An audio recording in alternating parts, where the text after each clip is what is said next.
Oggi un importante convegno, anche un aggiornamento del vostro ordine, si parla di aziende agroecologiche, in particolare un ampio dibattito su una legge che dovrebbe essere discussa a breve. Sì, la Sicilia è la prima regione in Italia che ha già una legge sull'agroecologia, è la legge 21 del 2021. Questa sera ne stiamo discutendo, ne stiamo iniziando a discutere,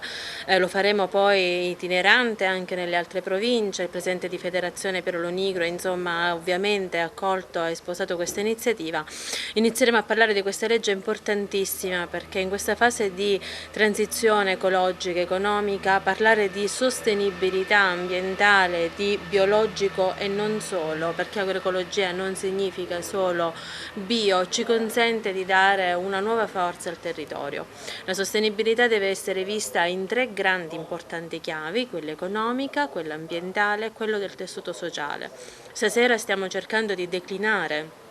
in maniera ampia, anche con i colleghi del CREA che si occupano e stanno approfondendo anche questo aspetto. Stiamo vedendo come poterla incardinare verso i prodotti di Agenda 2030, verso quello che è anche la nuova politica agricola comunitaria. Discutiamo di questi e tanti altri problemi che possano dare un taglio nuovo al nostro sistema economico, al nostro sistema ambientale e sociale. L'ordine, che oltre a tutela della professione, a quello che è il tavolo istituzionale che porto avanti e che ho l'onore e l'onore di rappresentare, non può non farsi carico di questo importante tema. L'abbiamo fatto in passato e continueremo a farlo ancora ora.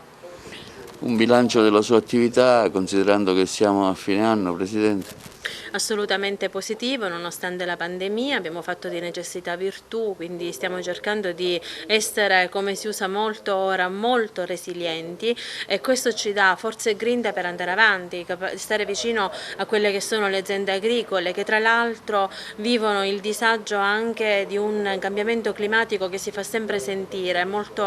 siccitoso, e poi eventi piovosi drastici che non consentono le ordinarie pratiche agronomiche. Questo sta mettendo un settore in ginocchio ancora di più di quanto già naturalmente non lo sia. Poi altri eventi in questi giorni, e qui esprimo la mia più totale solidarietà a tutto il comune di Ravanusa, che oltre a tutte le grandi problematiche che abbiamo visto si ritrova anche quest'altra grande catastrofe, quindi cerchiamo di risollevarci veramente dal basso, con una spinta dal basso verso l'alto che ci consenta di riprendere un po' quella che è la nostra realtà quotidiana, di quella tranquillità che ci meritiamo e che anche il nostro tessuto sociale si merita. Quindi io come ordine e tutte le attività che come categoria professionale, anche di concerto con la federazione, devo dire, stiamo portando avanti, non ci fanno assolutamente demordere, stando sempre in prima linea con quelle che sono le aziende agricole, le amministrazioni che aiutano a supporto a questo,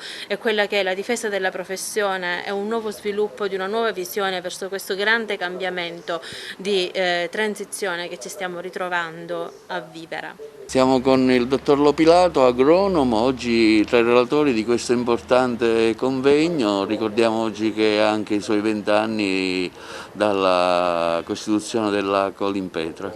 Sì, oggi si parla di agroecologia, ovvero di una visione nuova del futuro dell'agricoltura, una visione che mette al centro la sostenibilità di questo sistema di produzione, che rispetti le risorse, che generi salute nelle persone e soprattutto che tuteli l'ambiente. Allora ci si può chiedere, ma il giardino della Colimpetra, che è un sistema agricolo molto antico, cosa c'entra con una visione del futuro? E qui è il punto invece, perché proprio in questo sistema agricolo tradizionale noi traiamo spunto per i principi che sono alla base di questa visione del futuro, perché noi abbiamo tutelato il paesaggio, abbiamo tutelato la biodiversità, abbiamo conservato le antiche varietà che stavano scomparendo e sostanzialmente abbiamo eliminato i prodotti sintetici per la lotta, per la difesa delle piante, facciamo agricoltura biologica, quindi diciamo che abbiamo messo in campo tutta una serie di pratiche, di buone pratiche per conservare la fertilità del terreno, per tutelare l'ambiente, non distruggere la biodiversità, non uccidere gli insetti utili insieme a quelli dannosi e soprattutto abbiamo creato un modo di produrre dei frutti